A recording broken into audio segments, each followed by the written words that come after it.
Hi, everybody. My name is Mrs. Rusi. I'm a reading teacher at Sherman, and today I'm going to read to you just the first chapter of my absolute favorite chapter book called Because of Winn, Dixie by Kate DiCamillo.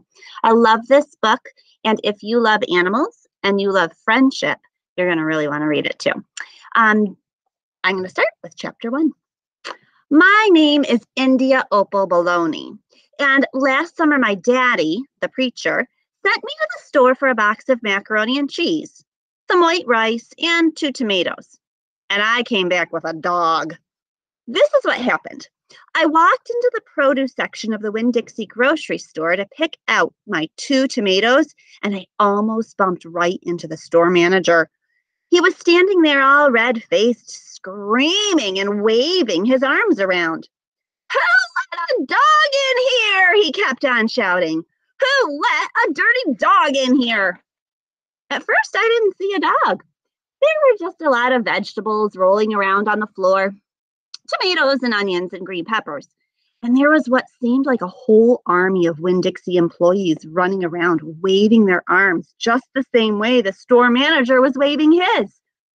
And then the dog came running around the corner. He was a big dog and ugly, and he looked like he was having a real good time. His tongue was hanging out and he was wagging his tail. He skidded to a stop and smiled right at me. I had never before in my life seen a dog smile, but that is what he did.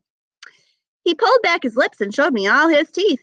Then he wagged his tail so hard that he knocked some oranges off a display, and they went rolling everywhere, mixing in with the tomatoes and onions and green peppers. The manager screamed, "Somebody grab that dog!" The dog went running over to the manager, wagging his tail and smiling. He stood up on his hind legs. You could tell that all he wanted to do was get face to face with the manager and thank him for the good time he was having in the produce department. But somehow he ended up knocking the manager over. And the manager must have been having a bad day, because lying there on the floor right in front of everybody, he started to cry.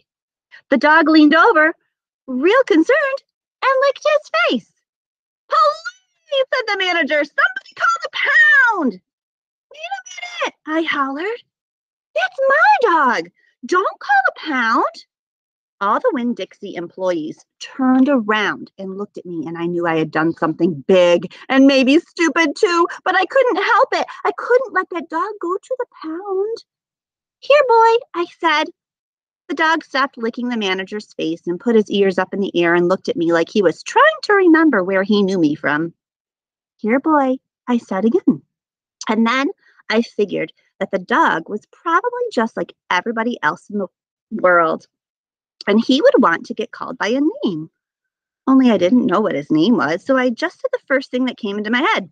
I said, "Here, Winn-Dixie!" And that dog came trotting over to me just like he had been doing it his whole life. The manager sat up and gave me a hard stare, like maybe I was making fun of him. "It's his name," I said. "Honest." The manager said, "Don't you know not to bring a dog into a grocery store?" "Yes, sir," I told him. "He got in by mistake. I'm sorry. It won't happen again." "Come on, Winn-Dixie," I said to the dog. I started walking, and he followed along behind me as I went out of the produce department and down the cereal aisle and past all the cashiers and out the door. Once we were safe outside, I checked him over real careful, and he didn't look that good. He was big but skinny. You could see his ribs. And there were bald patches all over him, places where he didn't have any fur at all.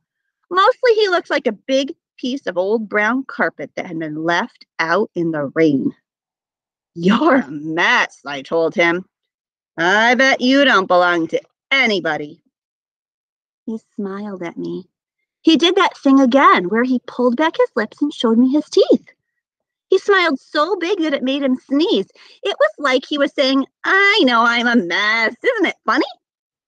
It's hard not to immediately fall in love with a dog who has a good sense of humor. "Come on," I told him. "Let's see what the preacher has to say about you."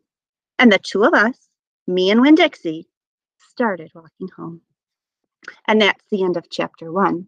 If you want to find out what happens to Winn-Dixie, if you're wondering, did the dad let him stay?